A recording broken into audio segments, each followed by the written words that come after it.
राजस्थान में पंचायत और निकाय चुनाव का इंतजार कर रहे लोगों के लिए एक बड़ा अपडेट सामने आया है।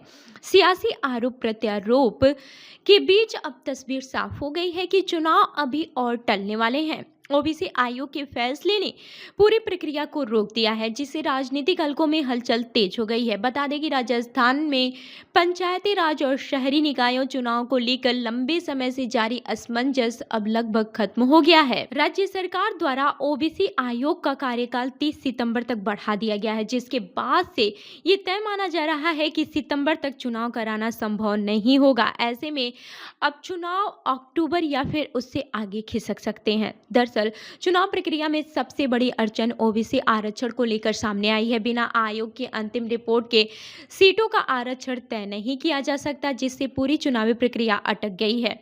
विपक्ष लगातार सरकार पर आरोप लगा रहा है कि वो जानबूझकर चुनाव टाल रही है और ओबीसी रिपोर्ट को बहाना बना रही है। विपक्ष का यह भी कहना है कि सरकार को हार का डर सता रहा है। वहीं आयोग को जिलों से मिले आंकड़ों में गंभीर खामियां सामने आई है। कई पंचायतों का जनसंख्या डेटा अधूरा या फिर गलत पाया गया है। आयोग ने जनाधार डेटा का भी उपयोग किया है, लेकिन उसमें भी गड़बड़ी सामने आई है। चौंकाने वाली बात यह है कि करीब 400 गांव में रिकॉर्ड के अनुसार ओबीसी आबादी शून्य दिखाई गई है, जिससे आंकड़ों की विश्वसनीयता पर सवाल उठ गए हैं। इसी कारण आयोग समय पर अपनी रिपोर्ट नहीं दे पाया और उसका कार्यकाल बढ़ाना पड़ा।